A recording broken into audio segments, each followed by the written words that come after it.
நன்றி காணிக்கையாய் அன்பின் காணிக்கையாய் நன்றி காணிக்கையாய்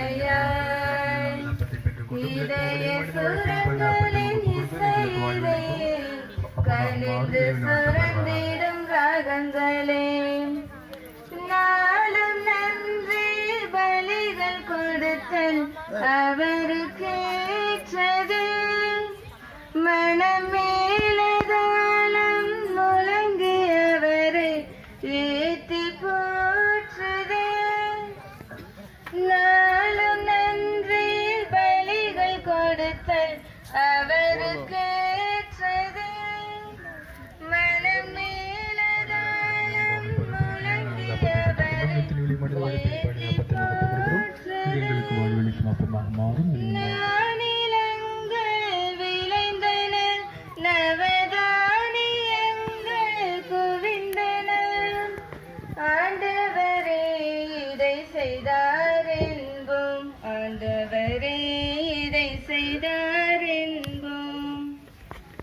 அன்புமிக்க சகோதர சகோதரிகளே, என்னுடையதும் உங்களுடையதுமான பலி எல்லாம் அல்ல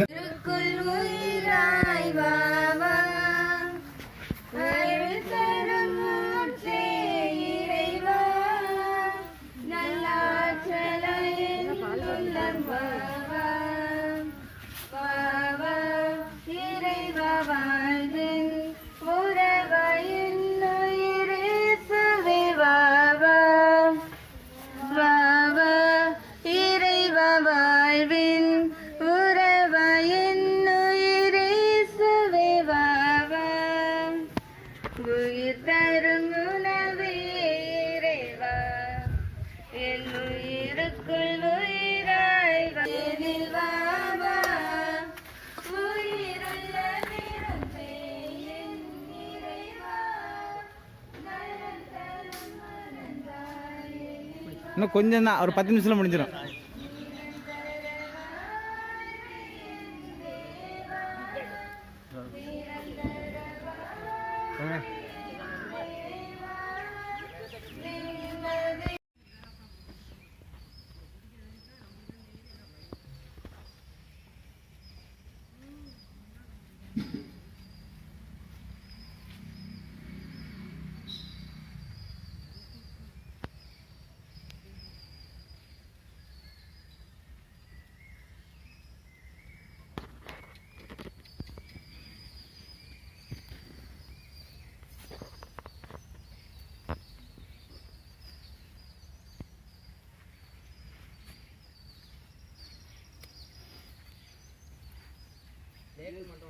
நேற்று கொசு பிளேட்டு மட்டும் பிளேட்டா சாதம் இல்லை பிளேட்டு போயிட்டு எடுத்து வச்சிடுறேன். சரி, மூடி எல்லாத்தையும் ஒன்றா எடுக்குங்க. வேறு பாக்கியெல்லாம் கரெக்டாக இருக்குல்ல எப்படி? பாக்கியெல்லாம் கரெக்டாக இருக்கு, பிளேட்டு மட்டும்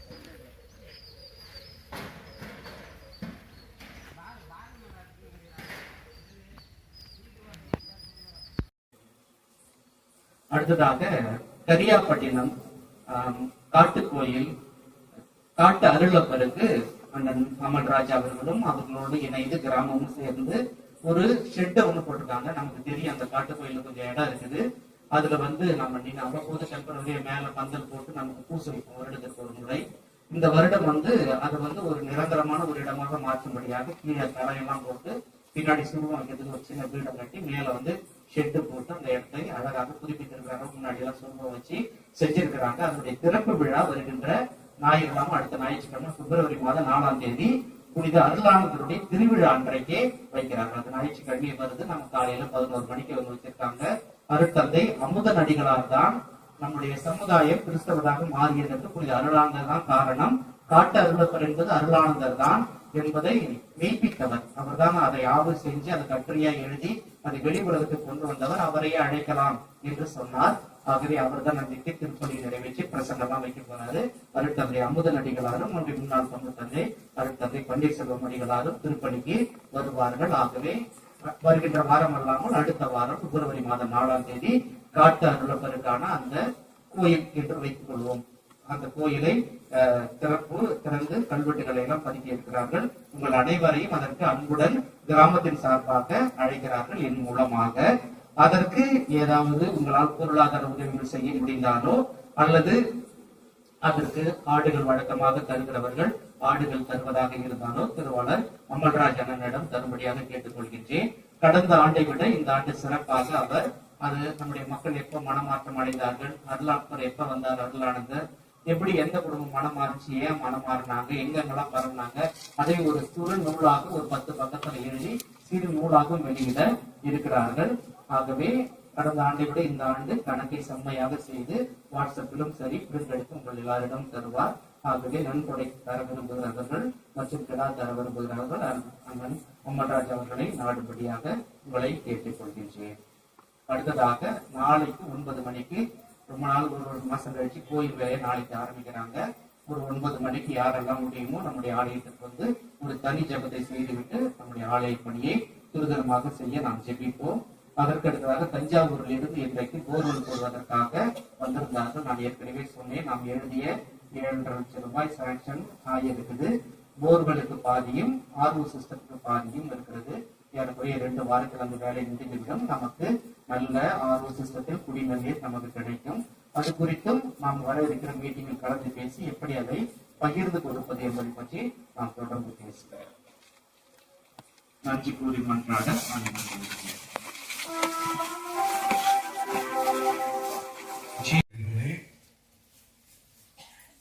அருளானந்தர் பிறந்து 376 ஆண்டுகள் ஆகிவிட்டன. அவர் இயேசு சபையிலே சேர்ந்து 361 ஆண்டுகள் ஆகிவிட்டன. அவர் வேத சாட்சியாக ஓரியூரிலே கொல்லப்பட்டு 330 ஆண்டுகள் மறைந்து விட்டன. அவருக்கு அருளாளர் பட்டம் வழங்கப்பட்டு 170 ஆண்டுகள் உருண்டோடிவிட்டன. அவருக்கு புனிதர் பட்டம் வழங்கப்பட்டு 76 ஆண்டுகள் கடந்தோடிவிட்டன. இத்தனை ஆண்டுகளுக்கு பின்னும் நாம் கொஞ்சம் கூட அயராமல் புனித அருளானந்தரை நினைத்து போற்றிக் கொண்டிருக்கிறோம் என்றால் அதற்கு என்ன காரணம்? எல்லா ஊரிலும் புனித அருளானந்தருடைய விழாவை இப்படி சிறப்பாக கொண்டாடுகிறார்களா என்றால் இல்லை. சில ஊர்களிலே கொண்டாடுகிறார்கள், பல ஊர்களிலே கொண்டாடுவது இல்லை. ஏன் நாம் இந்த ஊரிலே இந்த விழாவை இவ்வளவு சிறப்பாக கொண்டாடுகிறோம்? யாருக்காவது பதில் தெரியுமா? வருஷா வருஷம் இன்றைக்கு அன்னதானம் வச்சு சிறப்பு திருப்பலி நிறைவேற்றி எல்லாம் பண்றீங்க. சாதாரண சிலுவை நட்டு வைத்திருந்த இடத்தை இன்றைக்கு ஒரு கட்டடமாக மாற்றி இருக்கிறீர்கள், தளம் அமைத்திருக்கிறீர்கள். வருஷா வருஷம் இந்த மாதிரி ஒரு முன்னேற்றத்தை இந்த இடம் கண்டுகொண்டே இருக்கிறது என்றால் என்ன காரணம்? விசுவாசத்தின் வெளிப்பாடு. விசுவாசத்தின் வெளிப்பாடு. எந்த விசுவாசம்? அருளானந்தர் எந்த விசுவாசத்தை நமக்கு கொடுத்தாலோ அந்த விசுவாசத்தின் வெளிப்பாடு.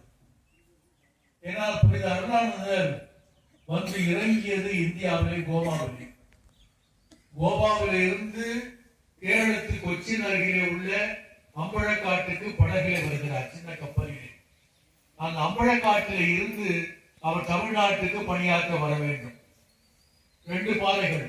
ஒன்று கன்னியாகுமரி வழியாக கடலை சுற்றி வருவது, இன்னொன்று சத்தியமங்கலம் கோயம்புத்தூர் வழியாக கல்லும் முள்ளும் நிறைந்த காடுகளையும் மலைகளையும் ஆறுகளையும் கடந்து வருவது. எப்படி வருவது என்ற ஒரு வினா அவருக்கு முன்னாலே வைக்கப்படுகிற போது, சோழ நாட்டிலே பணிபுரிந்து விட்டு கேரள நாட்டுக்கு பணிக்காக சென்றிருந்த ஆந்திரேஸ் பெலவேந்திர சுவாமி அவரை சொல்வார்கள். அவர் அருளானந்தர் என்ன விரும்புகிறாரோ அப்படி செய்யலாம் என்று அருளானந்தர் சொல்லுகிறார். நடந்தே போவோம். நடந்து போனால் அந்த மக்களை பார்ப்பதற்கு, அவரோடு பேசுவதற்கு, பழகுவதற்கு நமக்கு வாய்ப்பு கிடைக்கும். எந்த மக்கள் நடுவிலே பணிபுரிய போகிறோமோ அந்த மக்களோடு நமக்கு அறிமுகம் கிடைக்கும் என்று சொல்கிறார். பெலவேந்தர் கேட்கிறார், நடந்து போவதெல்லாம் சரி, அந்த பாதை எப்படி இருக்கும் என்று உங்களுக்கு தெரியுமா? அது எவ்வளவு தூரம் என்று உங்களுக்கு தெரியுமா என்றால் அருளானந்தருக்கு ஒன்றுமே தெரியாது. ஏனென்றால் அப்போதுதான் அவர் போர்த்துகலில் இருந்து இந்தியாவுக்கு வந்து இறங்கி இருக்கிறார். போர்த்துகலிலும் அவருடைய குடும்பம் மிகப்பெரிய பிரபுக்கள் குடும்பம், மன்னருக்கு அடுத்த நிலையிலே இருந்த குடும்பம். ஒரு வகையிலே பார்த்தால் போர்த்துகல் மன்னர் தம்முடைய போர்த்துகல் அரசை திரும்ப பெறுவதற்கு காரணமாக இருந்த 2 சகோதரர்களிலே ஒருவர் டோம் சால்வதோர், அவருடைய தந்தையார். அவருடைய தாயார் டோனா மரியா பிரிட்டஸ், பிரபுக்கள் குடும்பத்திலே வந்தவர். அவருடைய வீடு இன்றைக்கும் அங்கே லிஸ்பன் நகரத்தில் இருக்கிறது. வீட்டின் அகலம் இங்கே இருந்து ஏறக்குறைய இந்த எல்லை, உங்கள் நடத்திய எல்லையில இருந்து அந்த ரோடு வரைக்கும் எவ்வளவு இருக்கும். இது வீட்டினுடைய அகலம். இன்றைக்கும் நாம் அந்த வீட்டை பார்க்கலாம். அந்த வீட்டிலே தொழிற்கூடங்கள், கடைகள் என்று வைத்து விட்டாலும் கூட அந்த வீட்டினுடைய பழைய பாகம் அப்படியே இருக்கிறது. ஒரு பாகத்திலே ஒரு சின்ன சித்தாலயம், மற்ற பகுதியெல்லாம் அவர்கள் வீடாக இருந்து புழங்கிய இடம். அவ்வளவு பெரிய குடும்பத்திலே பிறந்த அருளானந்தர் அம்பழக்காட்டிலே இருந்து தமிழ்நாட்டுக்கு நடந்து செல்வோம் என்று கூறியது பலவேந்திர சுவாமியாருக்கு பொருத்தமாக தெரியவில்லை. தூரம் எவ்வளவு என்றால் ஏறக்குறைய 500 மைல் கிலோமீட்டர் கணக்கில் சொன்னால் 800 கிலோமீட்டர் கிட்டத்தட்ட. அந்த காலத்தில் சாலை வசதிகள் இல்லை, புகை வண்டிகள் இல்லை, எந்த விதமான வாகன வசதியும் இல்லை. நடந்துதான் செல்ல வேண்டும். அப்படி நடந்துதான் அம்பழக்காட்டிலே இருந்து நம்முடைய சிதம்பரம் பக்கத்திலே உள்ள நம்முடைய பங்கு தந்தையருடைய ஊருக்கு அருகிலே உள்ள கொடை என்னும் ஒரு ஊருக்கு வருகிறார்கள். அந்த கொடை இன்றைக்கு சாவடி குப்பம் என்ற பெயராலும் அழைக்கப்படுகிறது. அந்த கொடையில இன்றைக்கும் இதுதான் அருளானந்தர் தங்கியிருந்த இடம் என்று ஒரு இடத்தை சுட்டி காட்டுகிறார்கள். ஒரு சின்ன கேபி அங்கே கட்டப்பட்டிருக்கிறது. அது பக்கத்திலே ஒரு சித்தாலயம் கட்டப்பட்டிருக்கிறது. அந்த கொடையிலே தான் 1673ஆம் ஆண்டு அருளானந்தர் வந்து இறங்குகிறார். கொடைக்கு வந்த அருளானந்தருக்கும் கரியாபட்டினம் மக்களுக்கும் என்ன உறவு, என்ன தொடர்பு என்று பார்த்தால் அதையும் வரலாற்றிலே பார்த்து நாம் வியக்கின்றோம். கொடையிலே கோவில் கட்டி, குருக்கள் இல்லம் கட்டி பணியாற்றி வருகிறார்கள். சிக்கல்கள், கோவில் எரிக்கப்படுகிறது. அடுத்து தத்துவாஞ்சேரி இன்னும் ஒரு ஊர், கொஞ்சம் தெற்கே உள்ள ஊர், அங்கே பணியாற்றி செல்கிறார்கள். அங்கும் அதே மாதிரி வெள்ளத்திலே கோவில் இடிந்து விடுகிறது. அதை அடுத்து கூவத்தூரிலே ஆறு அந்த பக்கமும் இந்த பக்கமுமாக கரை புரண்டு ஓடுகின்ற அந்த பகுதியிலே தங்கி பணியாற்றுகின்றார். பக்கத்திலே உள்ள பந்தநல்லூரிலே, கும்பகோணத்திலே, திருவாரூரிலே, அப்புறம் அவர் வந்த ஊர் தான் நாம் நின்று கொண்டிருக்கிற இந்த கரியாபட்டினம். இங்கே வரலாறு சொல்கிறது, இந்த பகுதி மக்களுக்கு அருளானந்தர் விசுவாசத்தை போதித்து திருமுழுக்கு வழங்கி அவருடைய விசுவாசத்தில் உறுதிப்படுத்தினார். இங்கே இருந்து கொண்டுதான் கோடிக்கரைக்கு, வேதாரண்யத்துக்கு பக்கத்தில் இருக்கிற அகஸ்தியம் பள்ளிக்கெல்லாம் அருளானந்தர் பணியாற்றி போயிருக்கிறார். இந்த பகுதியிலே அவர் தம்முடைய இருப்பிடமாக வைத்திருந்தது இந்த ஊர். அந்த காலத்திலே அவருடைய வெள்ளை தோலை பார்த்து மற்றவர்கள் இவருடைய அந்நியர்கள், பரங்கியர்கள் என்று ஒதுக்கிய ஒரு நிலை இருந்தது. பிடித்து அடிக்கவும் முடிந்தால் கொல்லவும் கூட அவர்கள் விரும்பினார்கள். ஆகவே ஊருக்கு மத்தியிலே எங்கும் அவர்களாலே தங்க முடியாது. ஊருக்கு வெளியிலே காட்டு பகுதியிலே தான் தங்க வேண்டும். மழை காலத்திலே அருளானந்தரே எழுதுகின்றார், இந்த மழை காலத்திலே எனக்கு இரவிலே தலை சாய்க்க இடமில்லை. இது எது பேச்சுக்காக சொன்னதில்லை. தரையெல்லாம் சகதி சேரு, அதுல படுக்க முடியாது. நின்று கொண்டிருந்தால் பாம்புகள் ஊர்ந்து வரும், தேள் பூரான் வரும், பக்கத்திலே மரங்கள் காற்றிலே தங்கள் மேலே சாயலாம். நின்று கொண்டே தூங்கினேன் என்று அருளானந்தர் எழுதுகின்றார். அவ்வளவு கடுமையான தவ வாழ்வை மேற்கொண்ட அருளானந்தர் இன்னொரு தவ வாழ்வையும் தம்மையில் சுமத்தி கொள்கிறார். எல்லா பணியாளர்களும் அந்த காலத்தில் பெருவேந்திர சாமியார், வீரமாமுனிவர் இவர்கள் எல்லாம் வந்து வாகன வசதி வைத்திருந்தார்கள், குதிரை வைத்திருந்தார்கள். ஏனென்றால் பயணம் நினைத்து பாருங்கள், சிதம்பரத்தில் இருந்து வேதாரண்யம் வரைக்கும் கிட்டத்தட்ட 200 கிலோமீட்டர் இருக்குமா சாமி? 200 கிலோமீட்டர் தூரத்தை கடந்து இந்த பக்கத்துக்கு வரணும். அருளானந்தர் எப்படி வருகிறார்? அவருக்கு குதிரை இல்லை, குதிரை பயணம் இல்லை, அவரிடம் பல்லக்கு இல்லை, பல்லக்கு பயணம் இல்லை, நடந்தே வருகிறார். அதுவும் எப்படி? காலணி இல்லாமல் வெறுங்காலோடு நடந்து வருகிறார். யார்? போர்த்துகல் நாட்டிலே பிரபுக்கள் குடும்பத்தை சார்ந்த இளவரசன். போர்த்துகல் மன்னரோடு ஒரே ஆசிரியரிடம் கல்வி பயின்ற இளவரசர் இவ்வளவு தூரத்தை பற்றி கவலைப்படாமல் மக்களுக்கு பணி செய்ய வேண்டும். அங்கிருந்து இங்க வருவார். வார வழியிலே உள்ள ஊர்களிலே உள்ள கிறிஸ்துவர்களை எல்லாம் சந்திப்பார். வேதியர்களுடைய உதவியோடு அவர்களுக்கு திருமறையை பற்றி எடுத்து சொல்லுவார். ஆயத்தமாக இருந்தவர்களுக்கு திருமுழுக்கு வழங்குவார். ஒப்புரவரும் சாதனம் பாவசங்கீதம் கேட்பார். திருப்பலி நிறைவேற்றுவார். இதற்கெல்லாம் கோவில் என்னன்னு கேட்டா இவங்கான ஒரு சின்ன இடமா இருக்கும். சில சமயத்துல இடம் கூட இருக்காது, கூரை இருக்காது. மரத்தை சாய்த்து அதில் சின்ன நிழல் உண்டாக்கி அதையே கோவிலாக பயன்படுத்தி அதிலே கூட அவர் நம்முடைய திருப்பலியை நிறைவேற்றி இருக்கிறார். பகல் முழுவதும் பிற சமயத்தாரோடு உரையாடல் உறவாடல். இரவெல்லாம் தன்னுடைய கிறிஸ்துவ மக்களுக்கு வேதத்தை போதித்தல் அல்லது திருமுழுக்கு வழங்குதல் அல்லது ஒப்புரவு அருட்சாதனம் என்னும் பாவ சங்கீதம் கேட்கணும். இப்படி பணியாற்றி அவர் நம்முடைய ஊர் பக்கம் வரும்போது கோடிக்கரை வேதாரண்யத்துக்கு அந்த பக்கத்தில் உள்ளது மரவநாடு. ஒரு ஆறு ஓடுன்னு நினைக்கிறாங்க.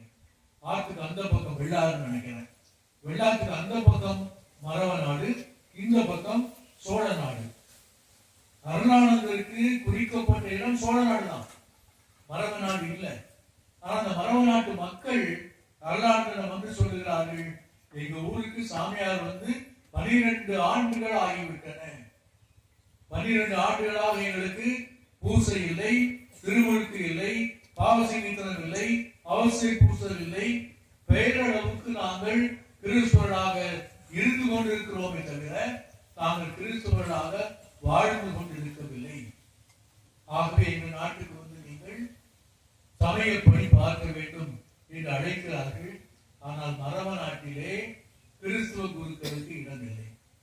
கிறிஸ்துவ குருக்கள் அங்கே பணி செய்யக்கூடாது என்று சட்டமே போட்டிருந்தார்கள். அந்த சட்டத்தை மீறி அருளானந்தர் அந்த பகுதிக்கு செல்கிறார், பிடிபடுகிறார், அடிக்கப்படுகிறார், வதைப்படுகிறார், தலைகீழாக கட்டி தண்ணிக்குள்ளே தொங்கவிடப்படுகிறார்.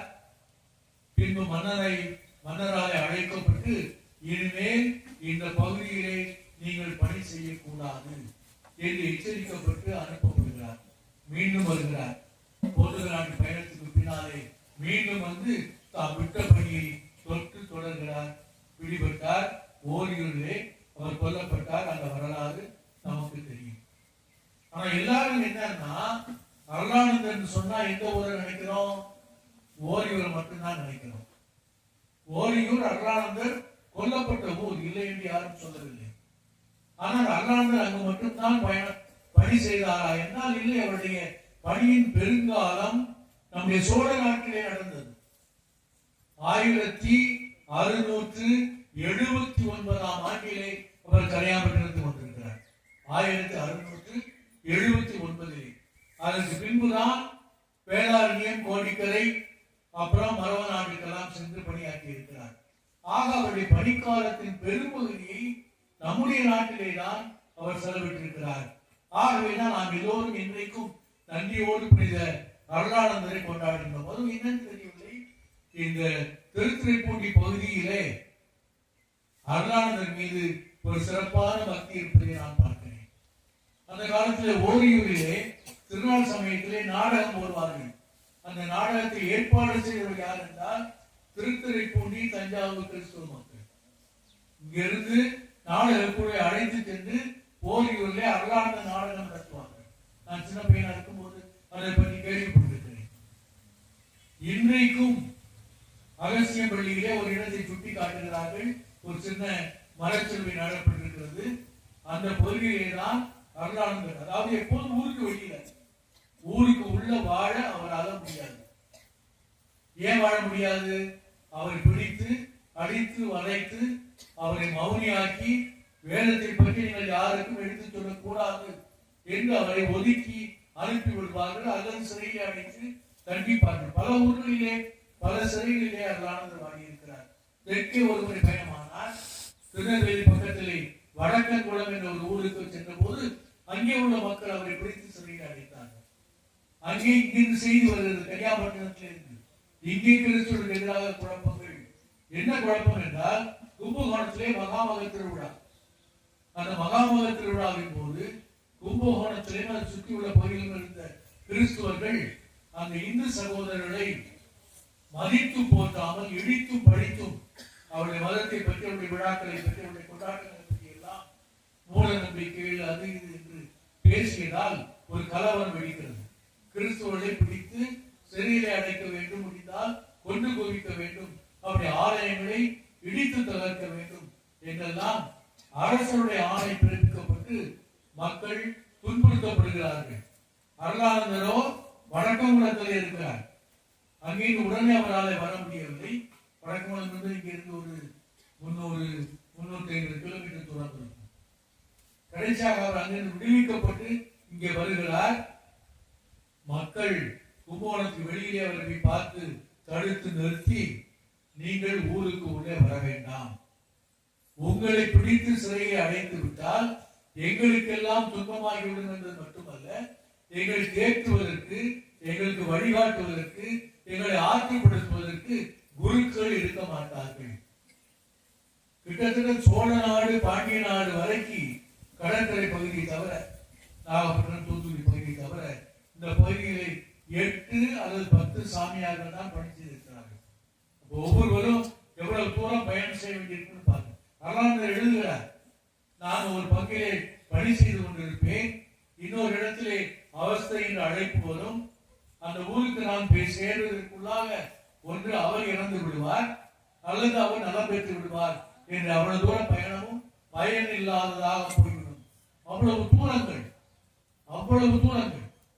இங்கே இருந்து தஞ்சாவூர் பக்கத்திலே ஏலாக்குறிச்சி, கூனம்பட்டி என்ற 2 ஊர்கள், இந்த படத்தை பார்த்தால் உங்களுக்கு தெரியும்.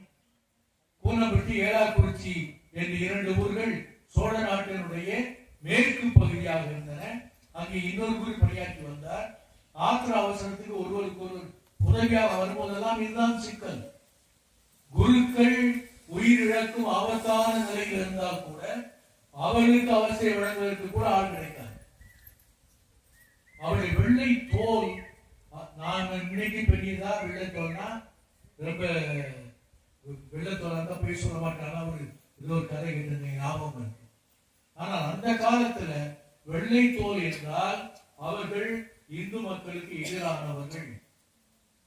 ஒரு குரு அந்தாந்தே புரையன்சான் அவர் எழுதுகிறார், ஐரோப்பாவிலே, போர்ச்சுகல் நாட்டவர், ஐரோப்பாவிலே எவ்வளவோ மருந்துகளை எல்லாம் கண்டுபிடிக்கிறீர்களே, இந்த வெள்ளை தோலை கருப்பு தோலாக மாநிலமாக மாற்றுவதற்கு ஒரு மருந்தை நீங்கள் கண்டுபிடிக்க கூடாதா? எங்களுடைய தோல் சாதாரண மக்களுடைய தோலை போல ஒரு மாநிலமாக இருந்தால் அந்த மக்கள் எங்களை இன்னும் கொஞ்சம் எளிதாக ஏற்றுக்கொள்வார்கள். அவருடைய வாழ்க்கை அவ்வளவு கடினமாக இருந்தது. சாதாரண வாழ்க்கை வாழ அவர்களாலே முடியவில்லை. ஆனால் அதற்காக அவர்கள் தயங்கவில்லை, தூரத்தை பொருட்படுத்தவில்லை. அவருடைய உணவு என்ன உணவு என்றால், ஒருவரை அருளானந்தரை பார்ப்பதற்காக தூத்துக்குடி பகுதியில் இருந்து ஒரு பணக்காரர் வருகிறார். அருளானந்தருக்கு படைக்கப்பட்ட அதே உணவை அவருக்கும் கொடுக்கிறார்கள். ஒரு வாயில வச்சு எந்திரிச்சு போயிட்டார். உப்பு இல்லை, ஓர்ப்பு இல்லை, புளிப்பு இல்லை, காரம் இல்லை, எதுவுமே இல்லை. கொஞ்சம் சுடுகட்சி மாதிரி கீரை கொஞ்சம் கிடைச்சுன்னு சொன்னா உண்டு, இல்லைன்னா இல்லை. ஏனென்றால் அவர்கள் கறி சாப்பிட மாட்டார்கள். சரினா ஆட்டுக்கறி, கோழிக்கறி மட்டும்தான், மீன் கவுச்சி சாப்பிட மாட்டாங்க. அந்த மாதிரி ஒரு விரதம் மேற்கொண்டு இருந்தார்கள். தரையில தான் படுப்பார்கள். மெத்தை கட்டில் எல்லாம் ஒன்றும் இருக்காது. தரையிலே உட்கார்ந்து தான் சாப்பிடுவார்கள். வாழை இலையிலே தான் சாப்பிடுவார்கள். அவருடைய உணவையும் சமைப்பவர்கள் சுத்தமானவர்களாக இருக்க வேண்டும். இத்தனை கெடுபிடிகளுக்கு மத்தியிலே அவர்கள் பணியாற்றினார்கள். அந்த வழியிலே வந்தவர் தான் புனித அருளானந்தர் நம்முடைய ஊரிலே, நம்முடைய பகுதியிலே விசுவாசத்தை விதைத்து போதித்து உறுதிப்படுத்தி அவர் அன்றைக்கு நமக்கு கொடுத்த விசுவாசத்தை இன்றைக்கும் நாம் கடைபிடித்து வாழ்கிறோம் என்றால் அது இறைவன் புனித அருளானந்தர் வழியாக நமக்கு கொடுத்த அரும் பெரும் கொடை.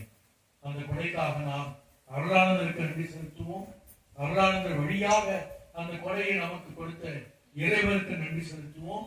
இந்த நன்றிக்கு அடையாளமாக இறைவனுக்கு உகந்த மக்களாக, அருளானந்தருக்கு உகந்த மக்களாக வாழ முயற்சி செய்வோம்.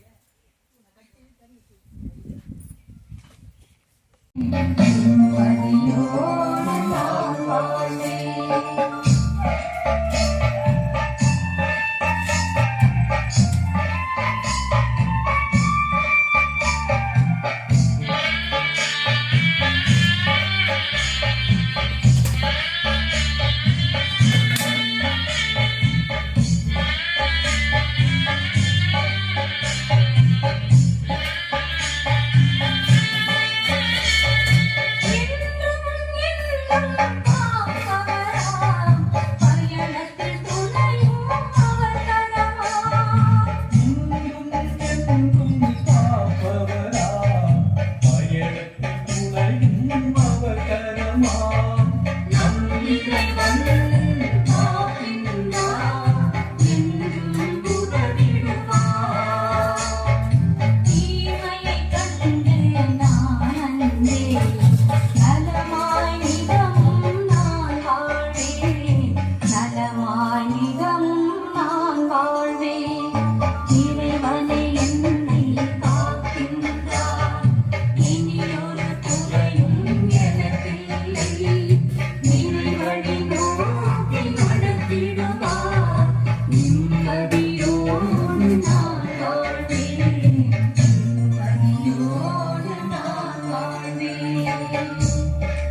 அதாவது குருமடத்தில் இணைந்ததிலிருந்தே மிக சிறந்த குருமட மாணவராகவும் அறிவாளியாகவும் இருந்தார் என்று நான் கேள்விப்பட்டிருக்கிறேன். குறிப்பாக குருமடத்தில் இருக்கின்ற மாணவர்கள் எல்லாம் பெங்களூரிலும் புனேயிலும் திருச்சியிலும் படிக்கின்ற பொழுது தத்துவ இயலும் இறையியலும் படிப்பதற்காக அருட்தந்தை அவர்கள் உரோமைக்கு பழைய முதல் மறைமாவட்ட ஆயரால் அனுப்பப்பட்டவர். ஆகவே உரோமையிலேயே மெய்யியலும் தத்துவ இயலும் இறையியலும் படித்தவர். படித்த படிப்பை மக்களுக்கு பயனுள்ள விதத்தில் பயன்படுத்த வேண்டும் என்று நினைப்பவர். ஆகவே நீங்கள் பார்த்தீர்கள் என்றால் தமிழ் மீதும் தமிழை சார்ந்த பிற ஆய்வுகள் மீதும் மிகுந்த அக்கறை கொண்டவர். அவரை போன்ற ஒரு ஆய்வறிஞர் தமிழகத்தில் யாரும் இருக்க முடியாது. ஒரு சில பேர் இருப்பார்கள் தமிழக அளவில், அதாவது வரலாற்று பூர்வமாக, பண்பாட்டு பூர்வமாக, இனப்பூர்வமாக ஆய்வுகளை செய்த தமிழறிஞர்கள் இருக்கிறார்கள். இது எல்லாவற்றையும் கடந்து தமிழகம் முழுவதும் பல்வேறு தளங்களில், பண்பாட்டு தளங்களிலும் வரலாற்று தளங்களிலும் மதத்தினுடைய அடிப்படையிலும் நிறைய ஆய்வுகள் செய்தவர். அந்த ஆய்வுகளை எல்லாம் அவர் புத்தகங்களாக கொண்டு வந்திருக்கிறார். அதைவிட அவருடைய மனதிலும் அவருடைய அறிவிலும் இருக்கின்ற அனுபவங்கள் ஏராளம். குறிப்பாக அருளானந்தரை பற்றி ஆய்வு செய்து அவர் கரியாப்பட்டினத்திற்கு வந்திருக்கிறார் என்பதை எல்லாம் முதலாக தெரியப்படுத்தியவர் அருட்தந்தை அமுதனடிகளார். முதலாக உலக தமிழ் மாநாடு நடப்பதற்கு காரணமாக இருந்த தனிநாயகம் அடிகளார் மீது மிகுந்த பற்று கொண்டு அந்த தமிழ் வழியில் தன்னுடைய வாழ்வை அமைத்துக் கொண்டவர். எப்பொழுதெல்லாம் உலக தமிழ் மாநாடுகள் நடக்கிறதோ அப்பொழுதெல்லாம் அதனுடைய தலைமை பொறுப்பில் அமுதனடிகளார் தான் இருப்பார். அது சீஃப் மினிஸ்டர் நடத்தினாலும் சரி, அல்லது நியூயார்க்கில் நடத்தினாலும், மலேசியாவில் இருப்பவர் நடத்தினாலும், அந்த அமைப்பினுடைய தலைவர் யார் என்று பார்த்தோம் என்றால் இன்றளவிலும் அமுதனடிகளார் தான் இருக்கிறார்கள். ஆகவே அந்த அமைப்பினுடைய தலைவராக இருப்பதனால் உலக தமிழ் மாநாடுகள் நடக்கிறது என்றால் அமுதனடிகளாரை கடந்து உலக தமிழ் மாநாடுகள் நடக்காது. ஆகவே அப்படிப்பட்ட அருட்தந்தை அமுதனடிகளார் ஏழைகள் மீது பற்று கொண்டவர். குறிப்பாக பார்த்தோம் என்றால் எங்களுடைய ஊரில் நிறைய பேர் இலக்கிய ஆர்வம் உடையவர்களாக இருப்பார்கள். கவிதைகள் எழுதுவார்கள், நாடகங்கள் போடுவார்கள், பத்திரிகைகளில் பணியாற்றுவார்கள், அச்சகங்களில் பணியாற்றுவார்கள். இதற்கெல்லாம் அடிப்படையான வித்து யார் போட்டது என்றால் அமுதனடிகளார் போட்டது.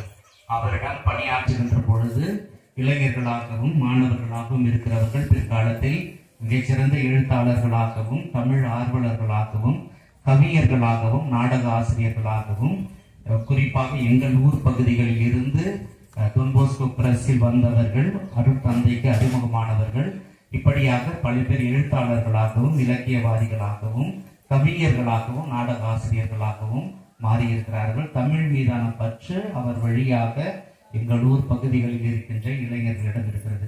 குறிப்பாக எங்கள் ஊர் பகுதியில் பாளையங்கோட்டை விக்காரட்ல பார்த்தீங்க அப்படின்னா ஊர்ல 4 பேர் கவிஞர்னு சொல்லிடுவான், ஊர்ல 4 பேர் நாடகம் போட்டிருக்கானுவான், ஊர்ல 4 பேர் சினிமா டைரக்டரா நான் இப்போ சென்னையில இருக்கேன் அப்படின்னுவான், ஊர்ல 4 பேர் வந்து பார்த்தீங்கன்னா பிரஸ்ல வேலை செய்யறேன் அப்படின்னு சொல்லுவாங்க.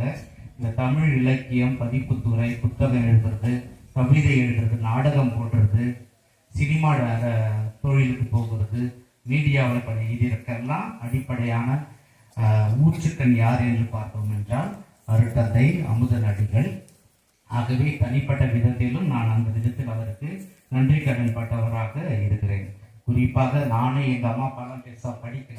பார்த்தீங்கன்னா எங்கள் அப்பா வாசிப்பாரு, எங்கள் அம்மா நான் அறிவொளி இயக்கத்தில் சொல்லி கொடுத்து அவங்க கையெழுத்து தான் போடுவாங்க.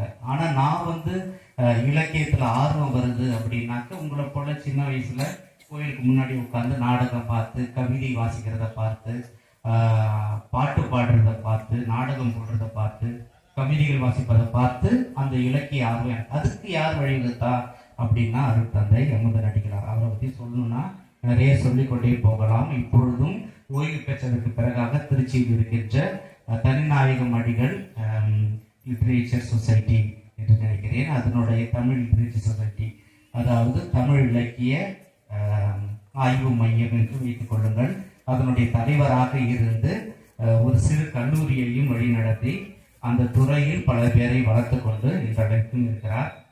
நம்முடைய கிராமத்திற்கு வந்து அருளானந்தர் வந்ததனுடைய அடையாளமாக நீங்கள் வாருங்கள், திருப்பலி நிறைவேற்றுங்கள் என்று கேட்டுக்கொண்டேன். ஏறக்குறை 220-250 கிலோமீட்டர் வருவதுக்கும் போக்குவரத்துக்கும் 500 கிலோமீட்டர் இந்த வயதிலும் இவ்வளவு தூரம் டிராவல் பண்ணி வந்து நமக்காக திருப்பலி நிறைவேற்றி இருக்கின்ற அருட்தந்தை அமுத நடிகளாருக்கு நம்முடைய மனமார்ந்த நன்றியை கைத்தட்டல் மூலமாக தெரிவித்துக் கொள்வோம். ஊர் சார்பாக அருட்தந்தை அவர்களுக்கு பொன்னாடை போர்த்தி கௌரவிக்கப்படுகிறது.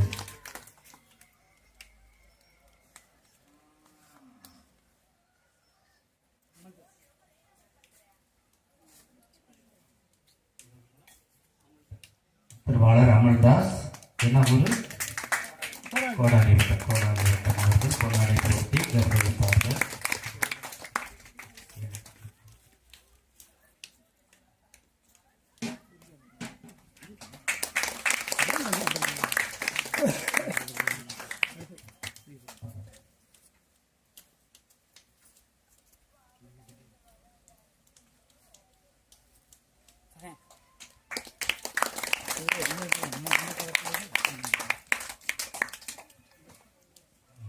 அன்பார்ந்தவர்களே, இந்த விழா கடந்த ஆண்டும் நடந்தது, இந்த ஆண்டும் நடக்கிறது. அதை பற்றிய ஒரு சிறு குறிப்புகளை உங்களிடம் நான் வழங்க விரும்புகிறேன். அதை நீங்கள் பின்பற்றினால் நல்லது, பின்பற்றாவிட்டால் பின்னால் அது பெரிய ஒரு பிரச்சனைகளுக்கோ அல்லது ஒரு கட்டமைப்புக்கு எதிரானதாகவோ ஒரு மாறுவதற்கு வழி இருக்கிறது. ஆகவே ஒரு கிராமத்தில் திருவிழா கொண்டாடுகின்ற பொழுது அது ஊரினுடைய விழாவாக மாறும். ஒரு பங்கில் இருக்கின்ற எல்லா கிராமங்களும் அல்லது பக்கத்து கிராமங்கள் எல்லாம் ஒன்று கூடுகின்ற பொழுது அது யாருடைய கட்டுப்பாட்டில் நடக்க வேண்டும் என்றால் பங்கு தந்தையினுடைய கட்டுப்பாட்டில் நடக்க வேண்டும். ஆகவே அதனுடைய வரவு செலவுகள் பொதுத்தளத்தில் வாசிக்கப்பட வேண்டும். பங்கு தந்தையினுடைய கையொப்பங்களோடும் மற்றும் ஒப்புதல்களோடும் நடத்தப்பட வேண்டும். வருகிற ஆண்டுகளிலும் அப்படி நடக்கும் என்று நான் நினைக்கிறேன். முதலாவதாக இடத்தை நம்முடைய மறை மாவட்டத்திற்கு எழுதி கொடுப்பதிலிருந்து அது ஆரம்பமாகிறது. அதுதான் ஒரு நிர்வாக அமைப்பு முறைக்கு ஏதுவானதாக இருக்கும். பிற்பாடு மிக நீண்ட நாட்கள் பயணத்துக்கு பிறகாக அது மிகப்பெரிய பிரச்சனைகளுக்கும் பெரிய பிளவுகளுக்கும் தான் வழிவகுக்குமே ஒழிய அது ஒரு கட்டமைப்புக்குள் இயங்காது. இதைப்போல் பல இடங்களை திருச்சபை பார்த்திருக்கிறது. தஞ்சாவூர் மறை மாவட்டத்திலேயே இருக்கிறது. அதற்கு ஒரு மிகப்பெரிய உதாரணம் மருத்தியம்மா கல்லறை, உங்களுக்கு எல்லாருக்கும் தெரியும். ஆகவே இப்பொழுது கூட காரில் வருகின்ற பொழுது என்ன சொல்றாங்க அப்படின்னாக்க வேறுபட்ட கருத்துக்கள் நிலவுகிறது. இது கத்தோலிக்க திருச்சபைக்கு கரியாப்பட்டினத்திற்கு இருக்கிற ஒரு இடம்தான். ஆகவே அதை குறித்த மாற்று கருத்துக்கள் இருக்க தேவையில்லை. அதை பற்றிய 2வது 3வது கருத்துக்கள் இருக்கிற பொழுது அதை நிவர்த்தி செய்கின்ற விதமாக முதலாவதாக இடத்தை மறை மாவட்டத்தினுடைய பெயரில் எழுதி கொடுத்து அதனுடைய நிர்வாகத்தை பங்கு தந்தையினுடைய நேரடி கண்காணிப்பில் வைத்து ஆண்டுக்கு ஒரு முறை கூடுகின்ற பொழுது அதற்கான வரவு செலவுகளை பொதுவில் வாசித்து அதை நெறிப்படுத்த வேண்டும் என்று நான் ஆசைப்படுகிறேன். அதை என்னுடைய ஒப்பீனியனாகவும் வைக்கிறேன். அப்பொழுதுதான் இது ஒரு மிக நீண்ட பயணத்திற்கு பிரச்சனை இல்லாத ஒரு நிர்வாக அமைப்பு முறைக்கு வழிவகுக்கும் என்று நான் நினைக்கிறேன். அதை எல்லாருக்கும் முன்பாகவும் குறிப்பாக கரியாப்பட்டினம் பெரியெடுப்பு முன்னிலையிலும் வைக்கின்றேன். நீங்கள் திருவிழா முடிந்து அமர்ந்து பேசி இந்த நிர்வாகத்தை பங்கு தந்தையினுடைய நிர்வாகத்தினுடைய கீழாக கொண்டு வர வேண்டும். தொடக்கத்தில் இருந்தே நான் உங்களுக்கு இதை சொல்லி விடுகிறேன். ஆகவே இதை ஒரு கட்டமைப்புக்குள் கொண்டு வர வேண்டும். அதுதான் என்னுடைய ஆசையாக. கிராமத்து கரியாப்பட்டினத்தில் நீங்கள் நடத்துகிறீர்கள் என்றால் அதுக்கு கரியாப்பட்டினம் நாட்டாமை அவர்களுடைய ஊரினுடைய சம்பந்தப்பட்டதாக இருக்கிறது. 4 ஊர் கூடி 4 ஊர் வங்கி கூடுகின்ற பொழுது அதை நாம் பங்கு தந்தையினுடைய அனுமதியோடும் பங்கு தந்தையினுடைய ஆலோசனைகளோடும் நாம் மேற்கொள்ள வேண்டும். அப்படின்னா அப்படி நடக்கலையா அப்படின்னு இல்லை, நடந்துகிட்டு இருக்குது. இன்னும் கொஞ்சம் அதை செம்மைப்படுத்த வேண்டும், நெறிப்படுத்த வேண்டும். முழுவதுமாக அது எப்படியாக இது ஒரு தனி கணக்கு, இது ஒரு தனி நிர்வாக அமைப்பு முறை. அது பங்கு தந்தையினுடைய தலைமையில் செய்வதாக இருந்தால் அடுத்த ஆண்டு நான் திருப்பலிக்கு வருவேன். அப்படி இல்லை என்றால் நீங்கள் எந்த சாமியாரையாவது வைத்து வேண்டுமானால் திருப்பலி நிறைவேற்றிக் கொள்ளலாம். ஆகவே பங்கு தந்தை முக்கியம், பங்கு தந்தையினுடைய கருத்துகளின்படி நடப்பது முக்கியம். அவருடைய கணக்கின் கீழ் இது வர வேண்டும். ஆகவே கிராமத்தில் இருக்கிறதை நான் சொல்லவில்லை. இப்படிப்பட்ட ஒரு பொது இடங்களில் எல்லா கிராமமும் கூடுகின்ற பொழுது இது ஒரு பிரைவேட் கோயிலா, இது ஒரு கோயிலா, இப்படிப்பட்ட இது நம்ம பங்குக்கு கட்டுப்பட்டதா, இப்படி எல்லாம் கேள்விகள் வருகிறது. சிறிய குழந்தைகளுடைய மனதில் அப்படிப்பட்ட விதைகள் விதைக்கப்படுகிறது. அப்படி அல்ல, தஞ்சாவூர் மறை மாவட்டத்தின் கீழ் இருக்கிற தாணிக்கோட்டம் பங்கில் இருக்கின்ற ஒரு கிராமத்தில் பங்கு தந்தைக்கு கட்டுப்பட்ட ஒரு இடமாகவும் ஒரு பொது நிகழ்வாகவும் இதை மாற்றும்படியாக உங்களை அன்புடன் கேட்டுக்கொள்கிறேன்.